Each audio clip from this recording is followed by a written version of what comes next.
Om Namo Bhagavate Vasudevaya.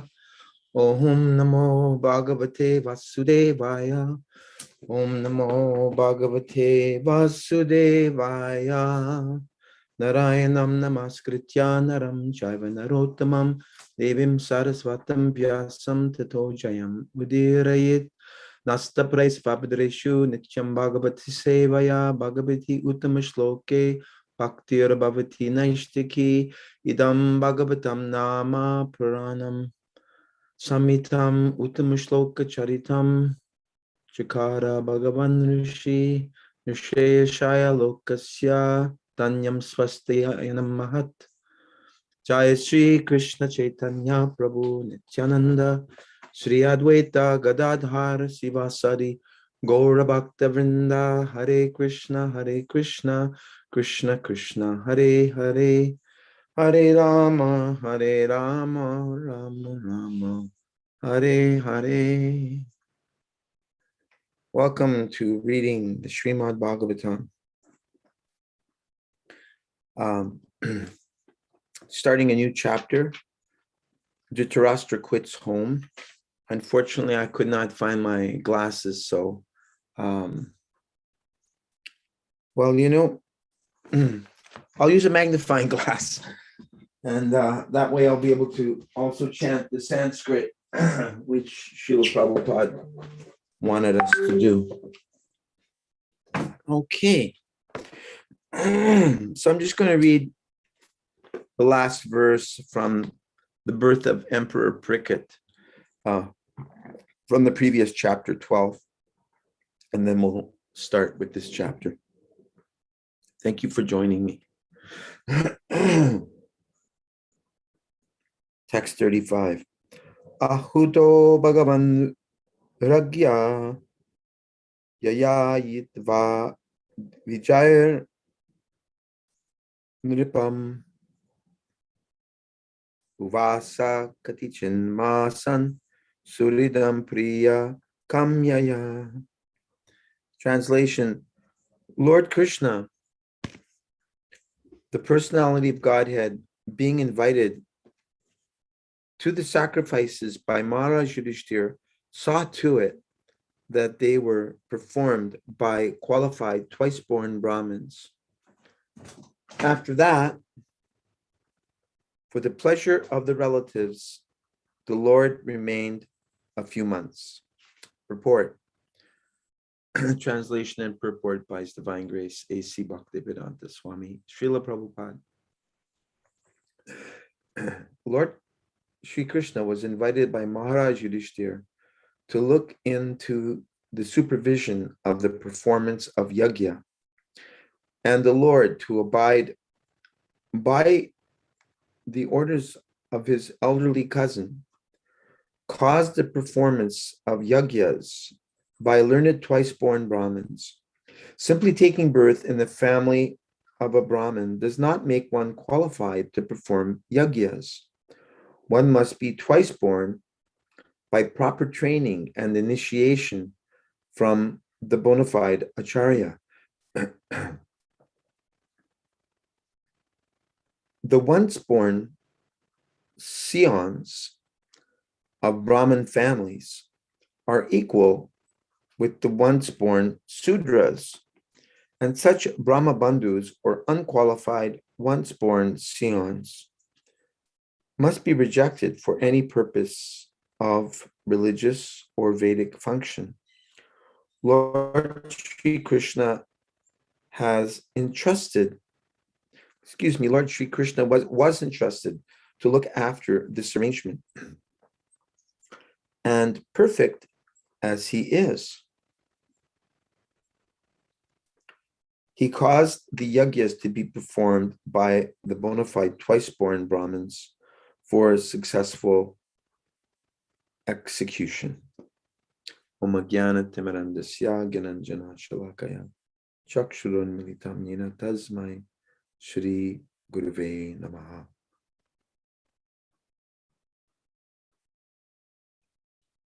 So Srila Prabhupada wanted all of his disciples to receive not just first initiation of Harinam Sankirtan, but he also wanted them to also receive the second initiation or Brahminical initiation. As a young devotee, I was told the purpose of second initiation or chanting the Gayatri mantra is that it gives us more strength, more power, more Shakti to be able to preach the message of Lord Krishna from Bhagavad Gita and Srimad Bhagavatam, and also gives us Brahminical qualities. Samo damas tapak shocham kshantir arjavam evicha jnanam vigyanam astikyam brahma karma swabhavacham. Bhagavad Gita chapter 18 verse 42. It's described there, the qualities of a Brahmin, to have sensual control, mental control, to be able to perform austerity, to rise early, to follow the regulated principles, to be clean internally and also externally, to be tolerant. Shamo damas tapak shocham kshantir arjavam evacha jnanam, the cultivation of knowledge, the practical application of that knowledge, vigyanam. These are the qualities of the Brahmins. Dhan, pratigriha, performance of sacrifice, and teaching others how to perform that sacrifice, receiving charity, distributing the excess of that charity to others in the form of transcendental knowledge, Krishna prasadam, and being a teacher, teaching others. So the performance of yagya in this age, we know, is the Sankirtan yagya. Krishna varnam tvisha krishnam sango pangastra parshadam yagyai sankirtana prayer yajantihi sumeda saha. People who are blessed with sufficient brain substance, sumeda saha, they will worship the Supreme Lord, akrishnam, not blackish, but in a golden form, as Sri Chaitanya Mahaprabhu. And Tvisha Krishnam also means that he'll always be this incarnation of Krishna, this golden form of Krishna, as Chaitanya Mahaprabhu will always be repeating the message of the Supreme Personality of Godhead, and he'll be accompanied, Krishna Varnam Tvisha Krishnam Sango Pangasra Parshadam, his parishad, his associates, Jai Shri Krishna Chaitanya Prabhu Nityananda Shri Advaita Gadadhar Sivasadi Gaura Bhaktivinoda will always be accompanying him by spreading the Sankirtan movement. So Sankirtan movement, we know, is expressed in three main ways, and that is by going out onto the streets, chanting the Hare Krishna mantra. Secondly, the Brihat Mridanga that Bhaktisiddhanta mentioned, the bigger drum that's heard all around the world, is the printing press. So to profusely distribute Srila Prabhupada's books. And when one is doing exuberant dancing, Prabhupada didn't just want us sitting down all the time on Harinam, especially if we're not old men yet. They say that sitting is the new smoking. Not good to sit for so many hours. It affects our metabolism. It's a good way to get fat. But Srila Bhaktisiddhanta Saraswati Thakur said that he didn't like fat disciples. So if we don't want to get fat, then we shouldn't sit too much. And, when we all join the Hare Krishna movement, there will be dancing in the streets. That's the movement of Chaitanya Mahaprabhu, chanting and dancing in great ecstasy. Mahaprabhu Kirtana Nritya, Gita Nritya means dancing. That's also an essential aspect of the Sankirtan process. Some devotees don't like to hear this. They don't like to hear that we should be dancing. They're offended because they're, in that mood of Krishna Balaram Mandir. You sit down 24 hours a day, and that's glorious. That's wonderful.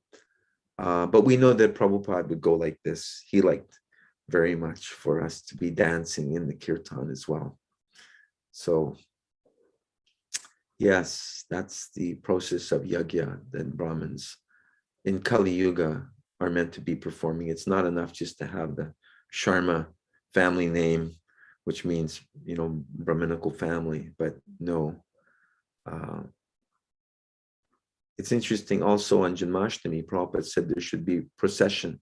We should take the deities outside for chanting. Of course, it depends where you are. You don't want people throwing tomatoes at your deities. So we have to see time, place, and circumstance. But in 46 years, I don't think I've ever seen devotees ever take the deities out on a procession. But this is an instruction that Srila Prabhupada gave to Madhudvisa on February 14th, 1970. Take the deities on procession on Janmashtami Day and on Gaura Purnima Day. Okay, so here's the last verse of that 12th chapter.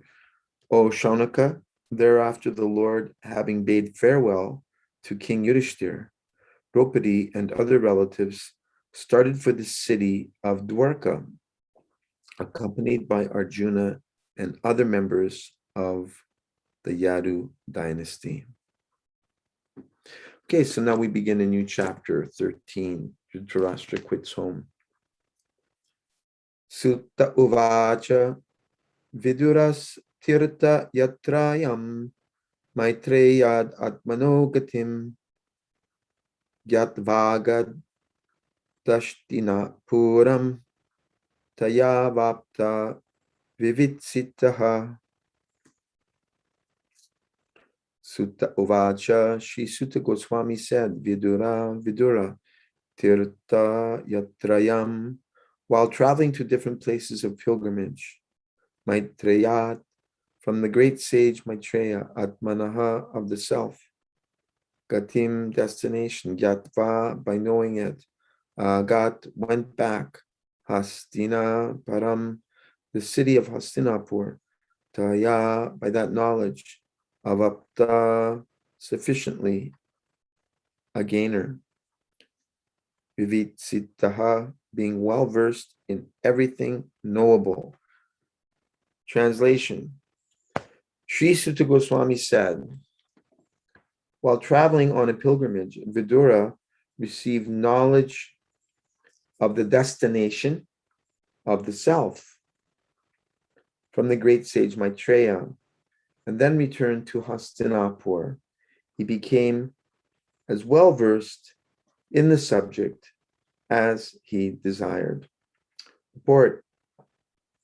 Vidura, one of the prominent figures in the history of the Mahabharata, he was conceived by Vyasadeva in the womb of the maidservant of Ambika, mother of Maharaj Pandu. He is the incarnation of Yamaraj. Being cursed by Manduka Muni, he was to become a Shudra. The story is narrated as follows.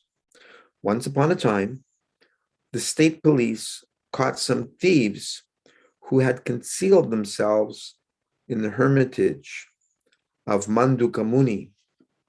The police constables, as usual, arrested all the thieves and Manduka Muni along with them.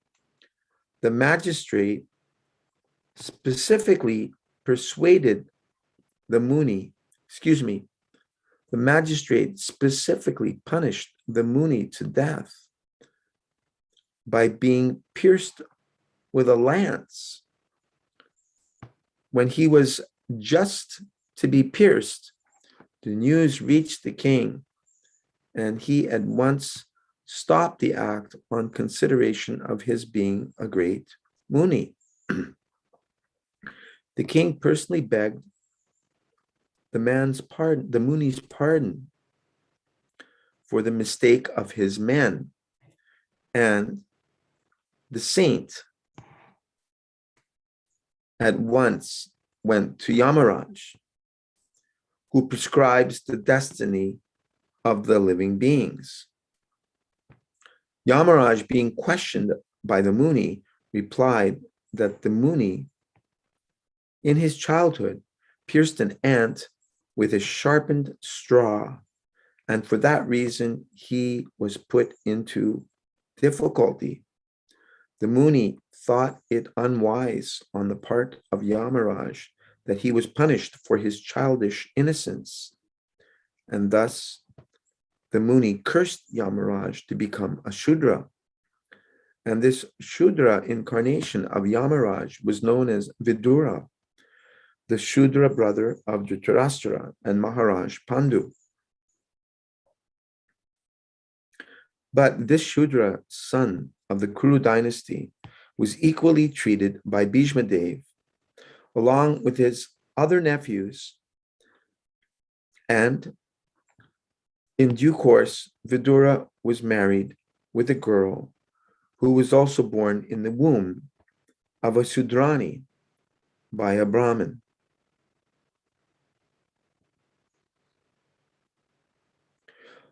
Although Vidura did not inherit the property of his father, the brother of Bhishma Dev, still he was given sufficient state property by DHrtarastra, the elder brother of Vidura. Vidura was very much attached to his elder brother, and all along he tried to guide him on the right path. During the fratricidal war of Kurukshetra, Vidura repeatedly implored his elder brother to do justice to the sons of Pandu. But Duryodhana did not like such interference by his uncle, and thus he practically insulted Vidura. This resulted in Vidura's leaving home for pilgrimage and taking instructions from Maitreya. So this section is entitled Vidura Returns Home. Just to give us some artwork depicting what we've been reading.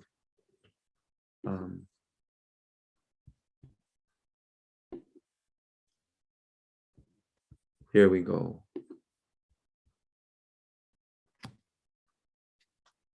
So we see there in the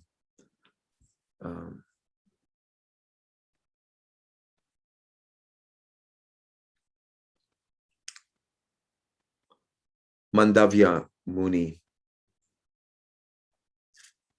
He's coming to Lord Yamaraj, and all he wanted to know from him was why he had not thought he thought he had not harmed anybody. So why was he disrespected by the king with the punishment of impalement? And so he found out that in his childhood he had pierced an insect with a blade of grass. So the sage was very infuriated, and he cursed Lord Yamaraj that he would be born as a Sudra. And although he'd have intense knowledge of Dharma, people wouldn't pay very much heed to his knowledge. And so he would have the service of handing out punishments to others. So yes, so Vidura was born in the court of Hastinapur. So there we see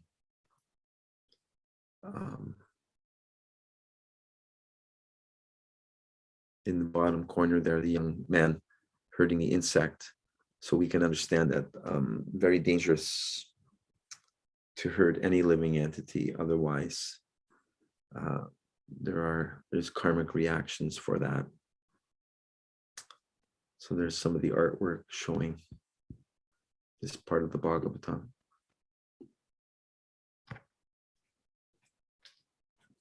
I'll read another verse. Yavata kritavan prashnan kshatta kaushara vagrataha jalaika bhaktir govinde tebhyas chopararamaha. Yavataha, all that. Kritavan, did he put. Prashnan, questions. Kshata, a name of Vidura. Kosharava, a name of Maitreya.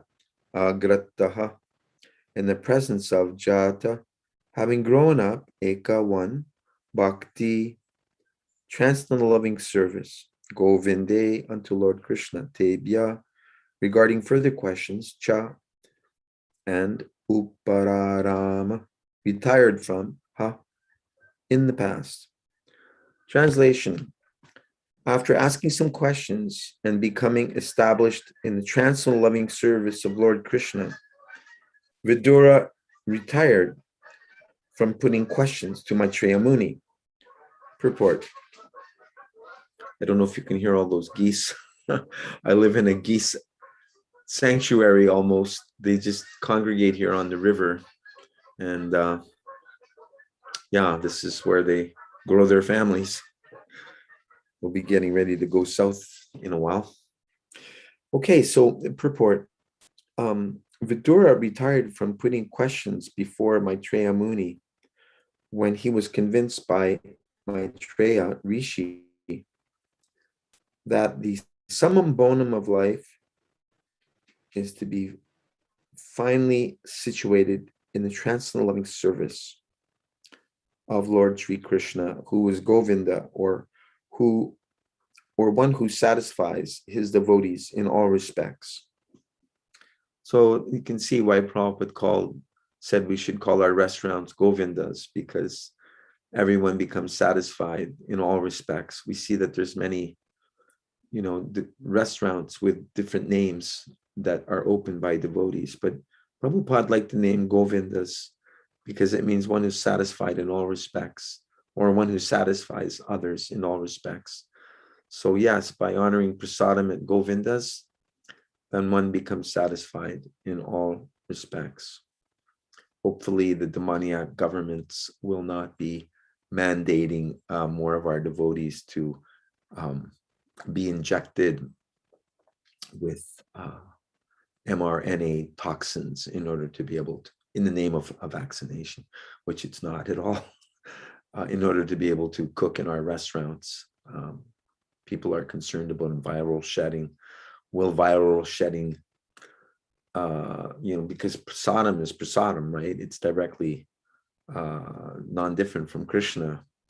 Yet we also hear that those who take the injection are giving off 40 trillion spike proteins, and how others who are in the proximity of those also become afflicted by that. So, ideally, all of our cooks should keep their bodies pure and cook for Krishna with the purest body that they can and mind that they can possibly have.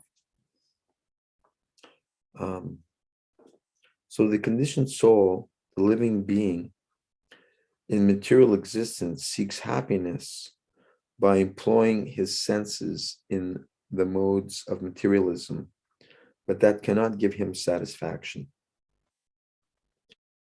He then searches after the supreme truth by the empiric, philosophic, speculative method and intellectual feats. But if he does not find the ultimate goal, he again goes down to material activities and engages himself in various philanthropic and altruistic works, which all fail to give him satisfaction. So neither fruitive activities nor dry philosophical speculation can give one satisfaction, because by nature, a living being is the eternal servitor of the Supreme Lord Sri Krishna. And all the Vedic literatures give him direction towards that ultimate end. The Bhagavad Gita 15:15 confirms this statement. By nature, a living being is the eternal servitor of the Lord Krishna, and all the Vedic literatures give him directions towards that ultimate end. So yes, this verse, Bhagavad Gita 15:15, is quoted by Srila Prabhupada a lot. Sarvasya chaham hridisani vishto matak smritir jnanam apohanam cha vidaischa sarver aham eva vedyo Vedanta Krid Veda Vid Eva Chaham.